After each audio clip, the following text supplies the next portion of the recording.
Hello, everybody. I'm Alicia, author of the book Don't Be a Stranger.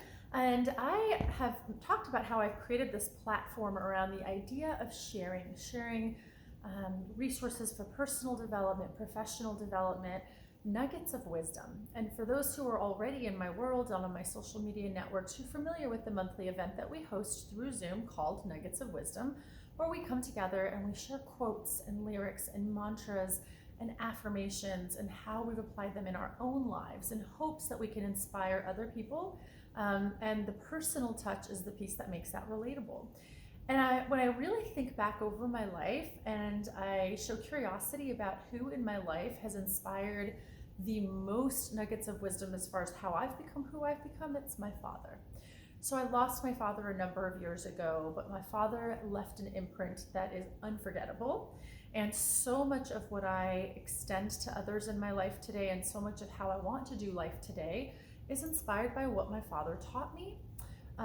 And the vehicles and channels by which I've passed those on are unique and unusual and don't necessarily sound like they go together. And yet, everything I do in my life today is a different way of helping other people and helping myself from the inside out and the outside in. So in my career, I help people change the ways that they think, the things that they do, their habits, their patterns, in order to achieve more of the life that they want, the existence that they want for themselves, and that they want to be able to share with others. And in my skincare business with Rodan & Fields, I help people in two different ways: from leadership perspective of developing tools for running an effective business and being consistent and showing up for your business every day, even when you don't want to products that help you feel more comfortable, confident in your own skin by restoring your skin back to its healthiest state.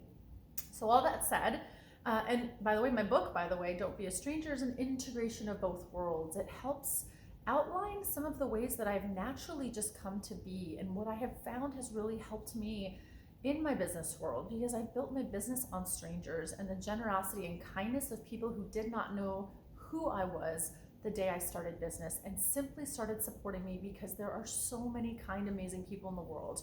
So we can choose to believe the world is full of really bad people, or we can choose to believe the world is filled with amazing people, with a few people that have been wounded and misguided, and that can be hurtful, but that doesn't make them bad to the core. And I choose to look to see the good in people. Now, that doesn't mean it's always easy, but I want to share with you, I often tell people how my father inspired me, how inspirational he was, how he was the most amazing man that I've ever met in my life. I've never really talked about why or how, and in preparing for this video, I sat down to make a little bullet-pointed list of things I would mention, and what came of that list is pretty unbelievable, and I hope one day to leave a legacy like this for somebody. Because at the end of the day, they say, to the world you may be one person, but to one person you may be the world.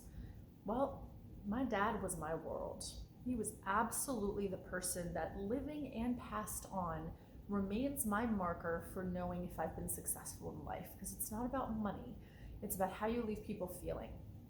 So I thought I would break it down. And as I mentioned, it's much longer than I expected it to be, and I'm okay with that. So whoever chooses to listen in, thank you for being here. I completely understand that this is my story and my wisdoms from what has been passed down in my life. And my hope is that you might find a gift here of perhaps a goal you might want to set for yourself. So first of all, my father was meticulous with his word. And this showed up in several different ways. And forgive me for looking down. I don't want to miss a single nugget of wisdom to pass on to you. So he spoke thoughtfully and clearly, even in simple things. Like when he referenced my mom, my dad would say, your mother, maybe your mother XYZ. He didn't say your mom, he didn't say your mama, he didn't say her first name. He never described her in the third person other than simply a formal, your mother. Like there was a level of sophistication whenever he spoke of my mother. When he talked about my dog, Kaylee, my little partner in crime, he would not say your dog. He wouldn't say your puppy. He would say Kaylee. He would reference my dog by name and give her the respect that we would normally give a person in our life. He didn't use profanity. And I'll say this is not at all a judgment call on those who do. I have a potty mouth sometimes. I'll be the first to admit it. I can have a raunchy sense of humor. Not proud of it, but it's also a funny, quirky part of me that is often most unexpected. That said, what my father's non-use of profanity did for me is it gave me this sense of safety that my father had control over his expressions at all times. Not to a degree of being high strung or stressful or anything like that, but just in a matter of respect. My father, again, was meticulous with his word. He didn't say things he couldn't take back. Very seldom in my life can I think of my father losing control of himself, losing his temper. I could count on one hand. And the times he did, they were warranted. It typically involved me doing something that could have gotten me killed. And so in those moments, I think he was fully correct in having a reaction. Otherwise, there's a comedian, Sinbad, I think about, who never used profanity, at least the years that I would watch him. And I remember thinking how impressive that was, that he could show his talent, his gift, be hilarious, funny, lighthearted, and never used profanity. Because to me, it's so easy to throw in those words for the effect or the comedic piece of it. And yet I think that there is such a fine, refined art to being able to still convey your message without losing control of the way that you express yourself. So the other piece that this did for me with respect to my dad not saying things he couldn't take back, as I mentioned, so he was mindful of his words, he was mindful of his tone, and there is a very strong message of once words are spoken, they're often not forgotten. And I may not remember the exact words you used, but I will remember how I felt in your presence. There was a beautiful quote out of a book I heard yesterday that basically was that, this is a person where when you're in his presence, you don't forget it. And that's the feeling that my father left. You never forgot what it felt like to be in his presence. It was a silent, almost majesty. And my dad wasn't royalty. I mean, to me, he was, right? He was incredible, but he was just a regular man, but he left people feeling seen and special. He always left me feeling loved, protected, and cared about even when he was disappointed. Because that mindfulness, that attention to how he expressed himself was an indication of his respect for me. And therefore, I always felt protected, that he would think about what was best for me in our relationship before he spoke. And he did that with everyone. I'm just speaking from my perspective.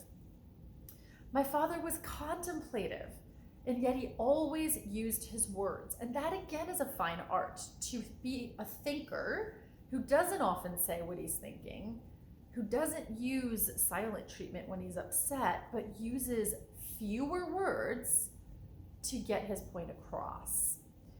So that was another really powerful thing about my father.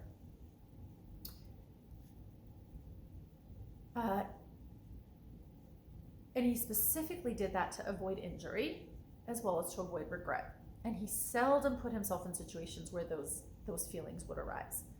He was clear in how he felt, and he wanted and expected for us, and in what he wanted and expected for us without blame. And that was something so special about my father, as well as everything was a learning lesson. It was not punishment. So often the way that my father communicated it was in the I sense of, monkey face, that was what he called me. Monkey face, I don't know how I have failed as a father, because I should have taught you differently. I should have left you knowing that wasn't the right choice to make. It wasn't, you, Elish, are a bad person, or I can't believe you did this. It was, what did I do wrong as a father? And you can imagine those words stay with you.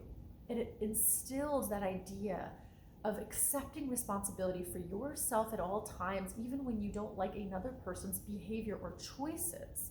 And he always made it clear it was my choices he didn't necessarily approve of, but that I was loved. I was cherished. My father maintained the integrity of our family at all times, never spoke ill of me or my mother. In fact, I really never heard my father speak ill of anybody. The only times or ways that I could know if my dad maybe didn't necessarily like somebody very much, and even that was hard to say out loud because he'd never say that, is he might make a playful little joke about a person, but never degrading, never harming, but more so just, a funny little observation. Like, they don't talk very much, do they?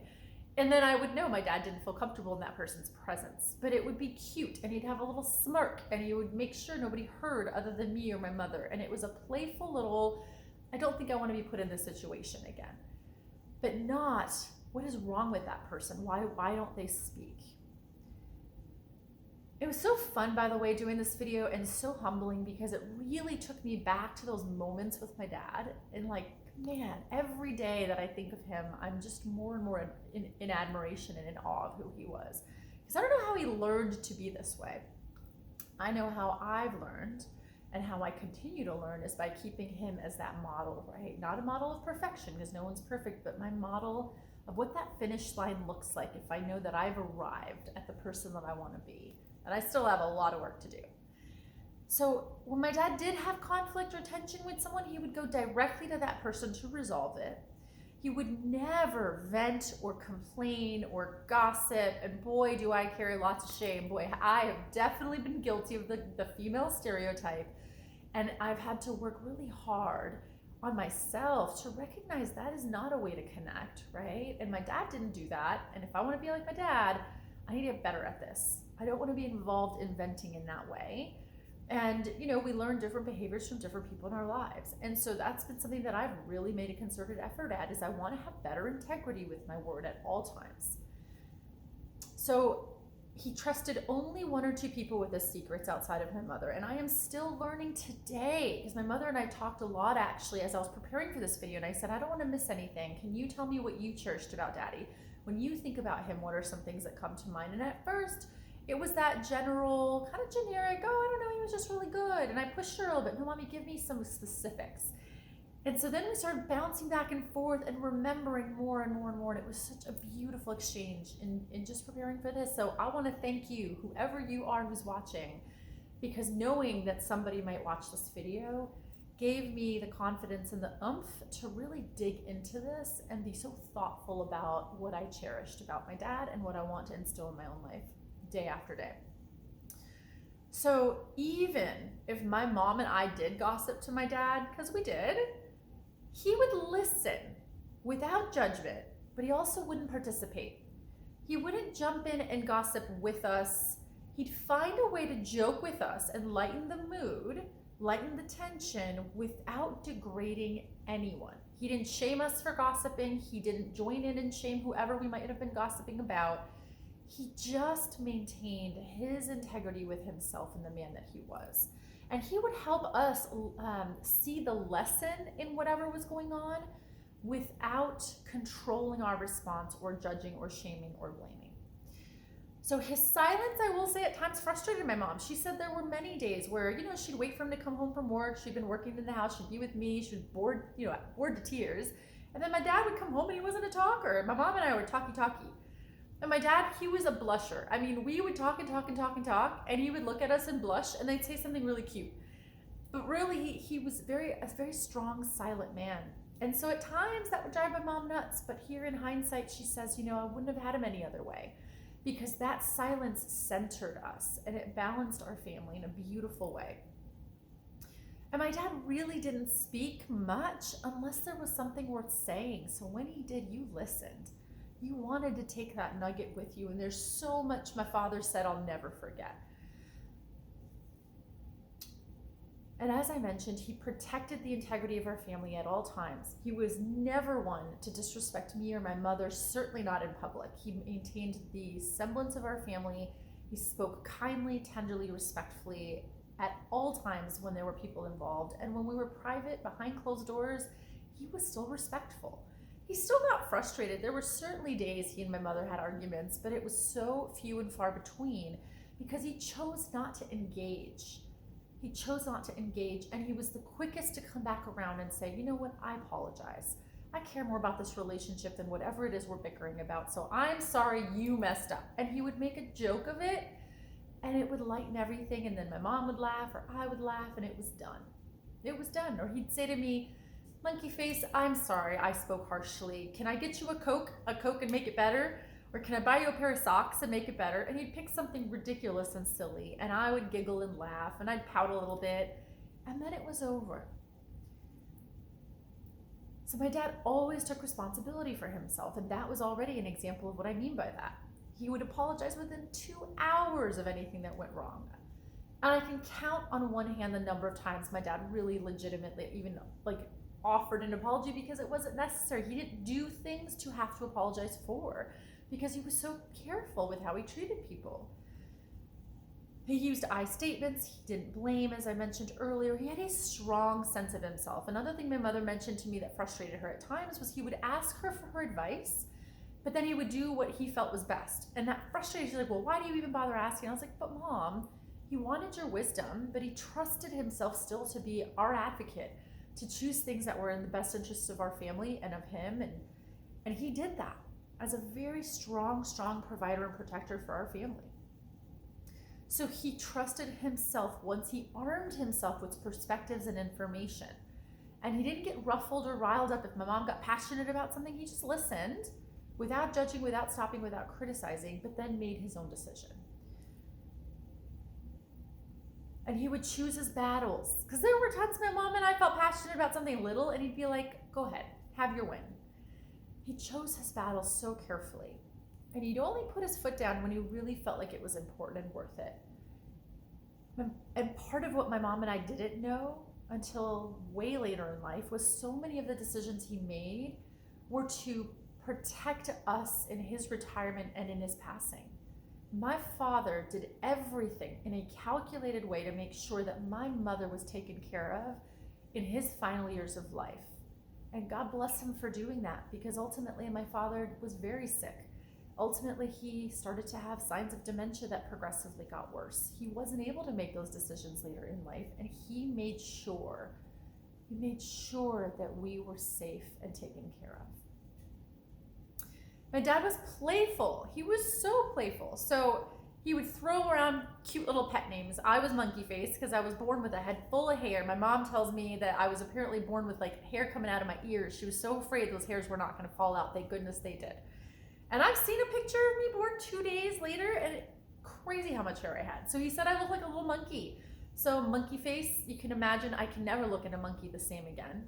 And in fact, this year, I was able to celebrate and honor his memory in a very special way, surrounded by monkeys, and it was unbelievable and spiritual and magical. My dad laughed himself to tears more times than I can count.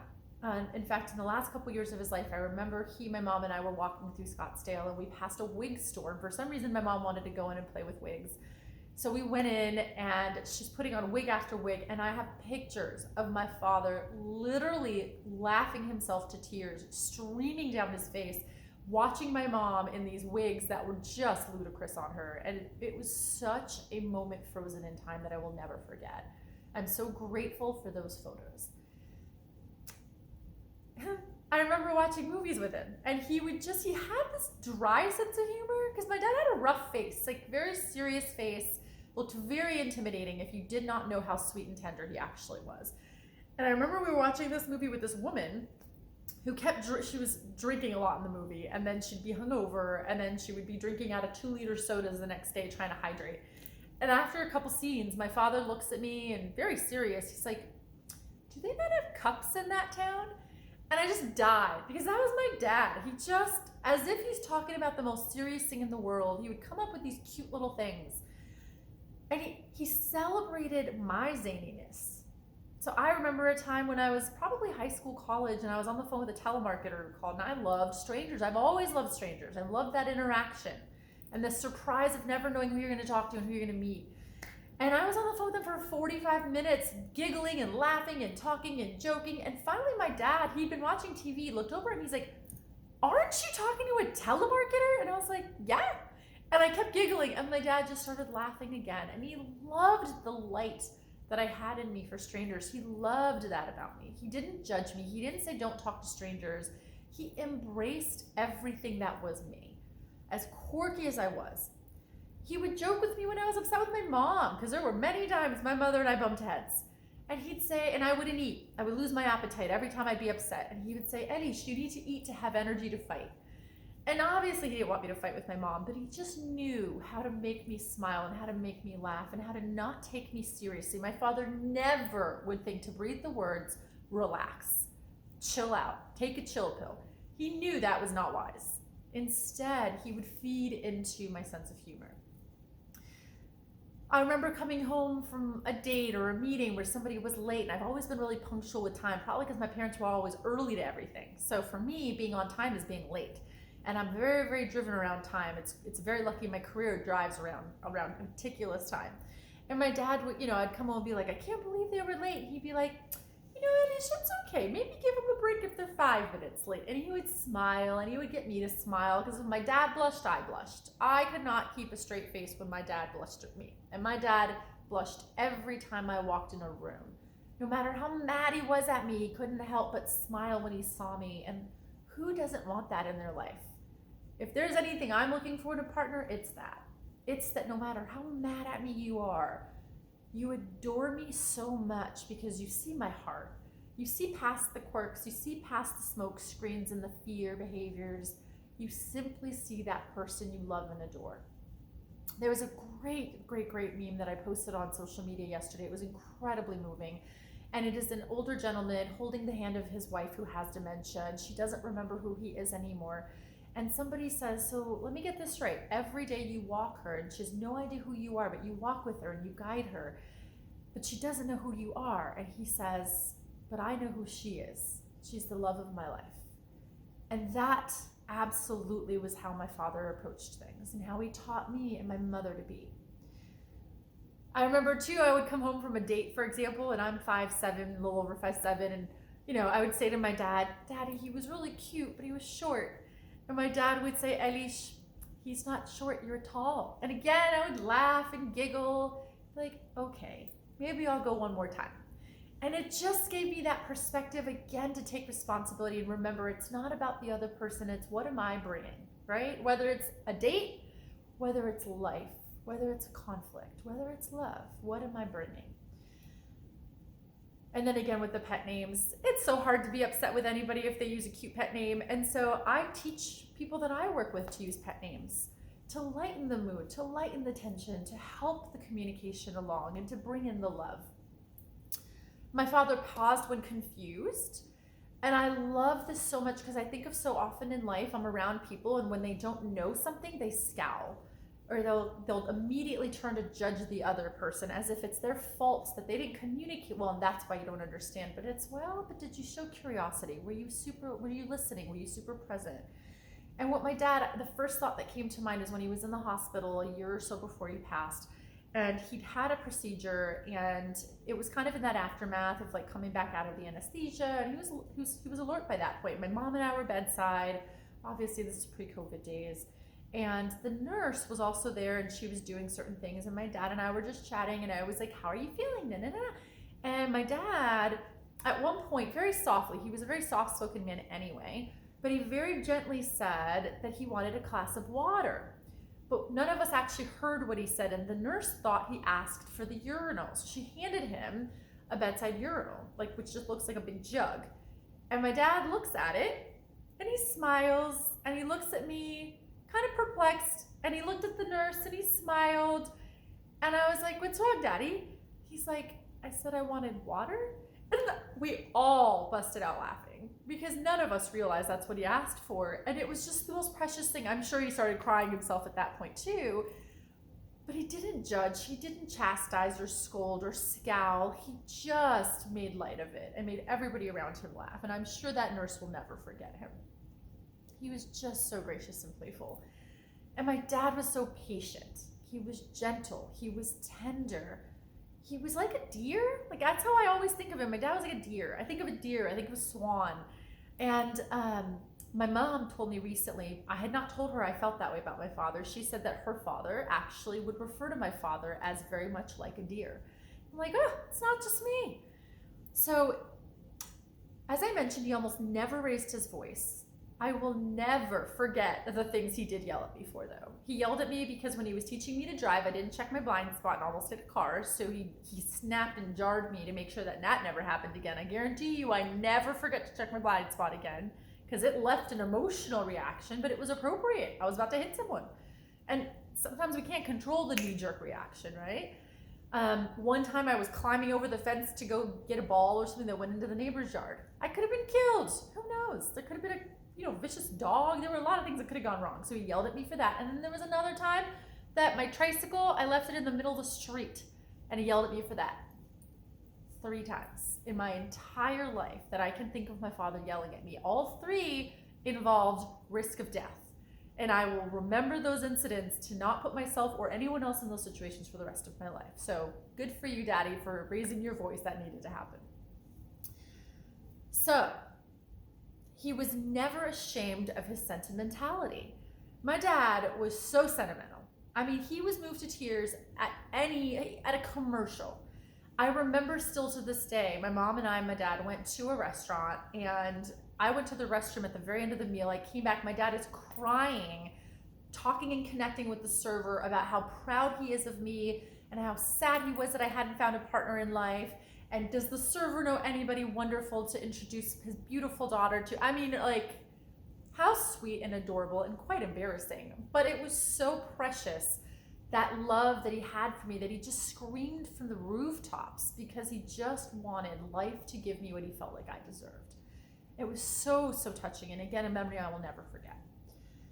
He valued gestures and natural beauty and roses and tropics. It's no wonder that I love red roses and white roses and pink roses, not so much yellow.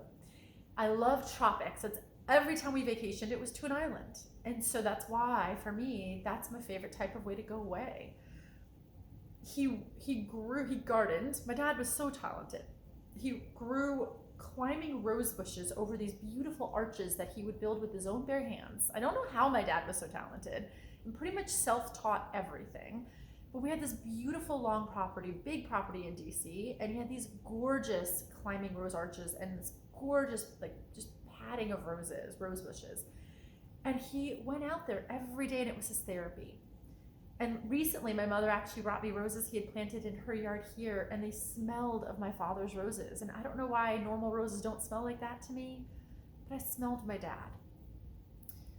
He was also big on poetry and words of affirmation. My dad wrote the most elegant letters to me, to my mom, to the government, to where he worked, to everybody. My dad loved spoken word. And what I didn't know then that my mother taught me as I was preparing for this video, I was sharing with her, like, how did Daddy do it? How did he write all those letters when things weren't right? And he was advocating for the right thing at work and life and society. How did he do it? What did he do? What came of those letters he wrote? And she's like, oh, he mostly wrote them and ripped them up. And I had no idea that my dad did that. I had no idea that he simply journaled half the time about what was right and what was wrong, and let them go to the universe and simply had faith. But then he still spoke up when he knew the time was right, and that was the whole choosing his battles piece, right? When he felt like it was going to make a difference, which is such an important reminder to me of know when to use your voice and know when to use your silence. You know, in my life, I've come to find that I have impacted so many more people, one person at a time, than when I've tried to go and say the right thing to an entire system. And so maybe that's the message that I take away from all of this, right? Is continue to impact one person at a time. And I may not know who those one people at a time are for years. I just had a conversation with someone a few days ago who told me that I was the reason he had joined an association years ago and got engaged and got involved. And had he not told me that, I wouldn't have known that I'd had that influence. And there's more people like him. There's more people like that, right? And we don't always know our reach. My dad was a beautiful singer with a magical voice. Almost every party we go to with the folks in our community, my dad would end up singing by the end of the night. He had this voice that just everything around us went silent. His favorite songs were Marabebus, which is a Persian song. And I still can hear the beautiful, beautiful voice that he had, the tone that would just, again, permeate through the room. Hava Nagila, which when I played the piano, I loved playing and like goofing off with him. And Gole Maryam was another beautiful, beautiful song about just a flower and romance and such. I think of the letters he wrote me and the ways that he spoke to me. He would say things like, "You were the pearl of my eye," or, you know, just these, you were the thing that I am most proud of in my life. He just never hesitated. And my father, because he expressed himself best in words and in writing, I even remember when I was thinking of adopting Kaylee, he was like, he wrote me this long, beautiful letter of prose of how wonderful I am, what a great caregiver I would be, and lover and parent and guardian, but that I should really think about, am I home enough? Am I going to be able to give her the nurturing love and environment and time that a dog needs and deserves? And he did it again in a non-shaming way, but he just wanted to make sure he had a platform to be heard so that, again, I could make a decision with everything, all the moving parts, because that's how he did it. And obviously I did decide to get Kaylee, and she's been one of the biggest gifts that life has given me, and I always remember what my dad instilled. And there's days that Kaylee will just stare at a light on a wall, by the way, for 20, 30 minutes. She'll just stare at it. Who knows, right? Who knows? My father literally had no ego when it came to me and my mom. He would cry, as I said, at the drop of a dime when he spoke of his devotion to us. And my dad, as I mentioned before, was very non-judgmental. He always tried to put himself in my shoes and other people's shoes. And he would say things like, you know, Anisha, I can understand that. And then with a playful tone, he'd make me laugh and say, well, maybe next time you could say it like that. You know, because I'd be like, Daddy, I was trying to say da-da-da-da-da. And he'd be like, oh, I get it. Well, maybe say it like that. Like, okay. And I would laugh and think, he's so right. I get so worked up in my little girly drama, because of course this is when I'm 13, 15, 16. My dad was so dependable, and he paid attention to patterns. He was so reliable. And this is probably too why I love a predictable life. I love a predictable life. Don't get me wrong, I love spontaneity intermingled in a predictable life, but I love patterns. I love knowing that I can count on the people in my life. Noticed he valued those reliable patterns. So for example, when I was in college, I wasn't aware that I had fallen into a pattern of calling my dad at a certain time, certain night, every week. I had no idea why. I didn't realize I had done it. But one week I called him the next day. Maybe I'd been busy with something or a school club. And he was like, hey, Anisha, I was wondering what was going on, if you were okay. I missed you. And I was like, oh, what do you mean, Daddy? He's like, well, you always call me on Tuesday night. And I had no idea. But he also never said it like an expectation. He just appreciated and noticed the beauty that was his life. And he looked forward to those little things, those calls, those consistencies. So once he told me that, I made sure to honor that every week, right? Or if I wasn't going to, I'd be able to at least tell him ahead of time. Daddy, I'll call you the next day this week. I've got such and such commitment with school.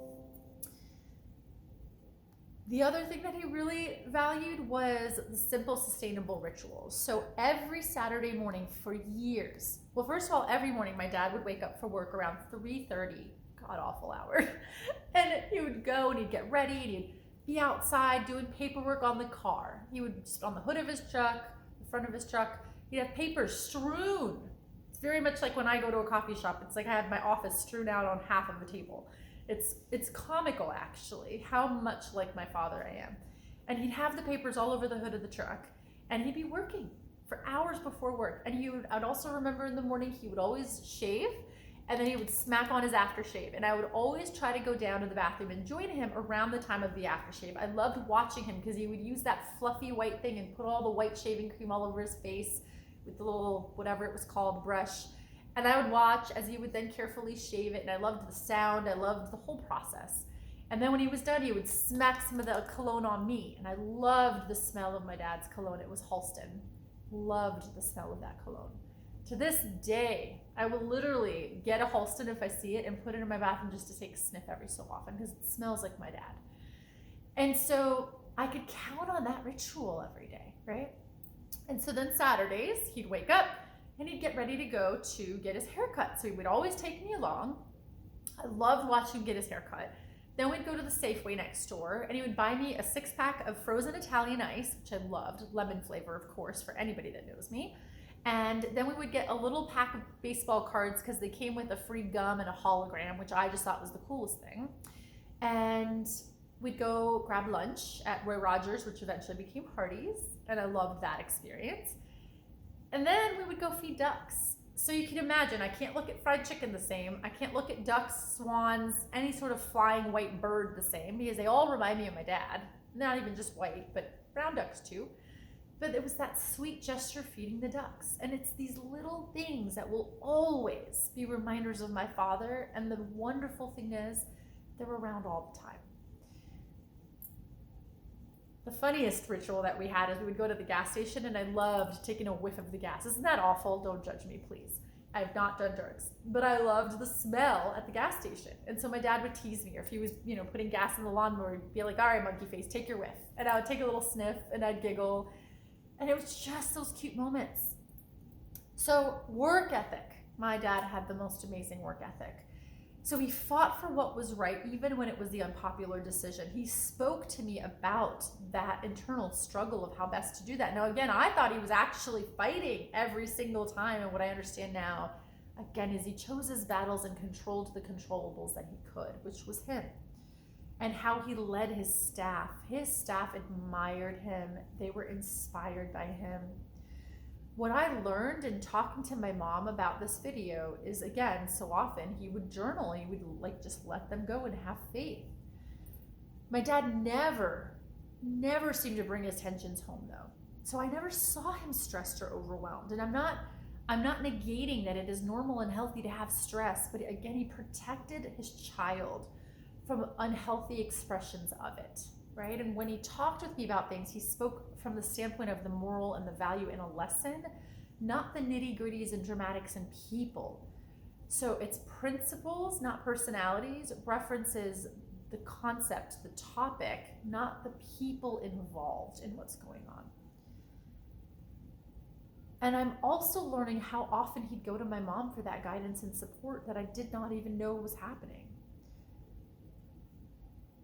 He always showed up to me with peace and that centeredness, protecting me again from the tension and the grief that he was experiencing as an adult.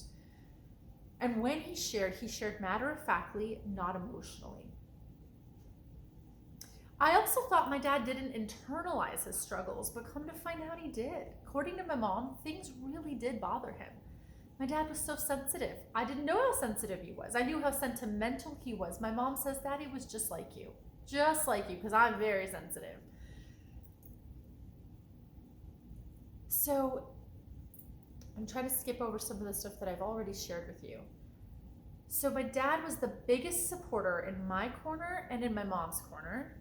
And come to find out, my mom was the biggest supporter in his, which warms my heart because, again, I didn't always see that. I'm learning more and more now through her stories of their conversations, just what an amazing cheerleader my mother actually was to my dad. I mean, she took care of all the physical demands of a household, and she cooked meals, and she was very much that old-fashioned mom, which I love and has molded me into who I am today. But there was so much more behind the surface as well. And my dad maintained his resilience in a very humble way, again, teaching me to recognize right from wrong and modeling what was right. He taught me hard lessons to instill good values, explaining to me every time he was hard on me what it was he wanted me to learn and the underlying value. And while he was very dedicated to his work, my dad also instilled work-life balance. He was home for dinner every single night at the exact same time. I would sit at the window and wait for his car to park at the end of our property, and then I would run outside, and while he was walking up, I would run and meet him and jump up into his arms every single day when I was in elementary school. And every day he'd stop at the convenience store on his way home and he'd buy me a Twinkie along with things for himself. I don't know how I stayed a tiny little girl, but every day. So I can also never look at a Twinkie the same again. But he always made sure to have dinner with me and my mom. And we talked. My dad and I fought over sharing the salad and the salad dressing at the end and who got to slurp it up. And we enjoyed dinner together.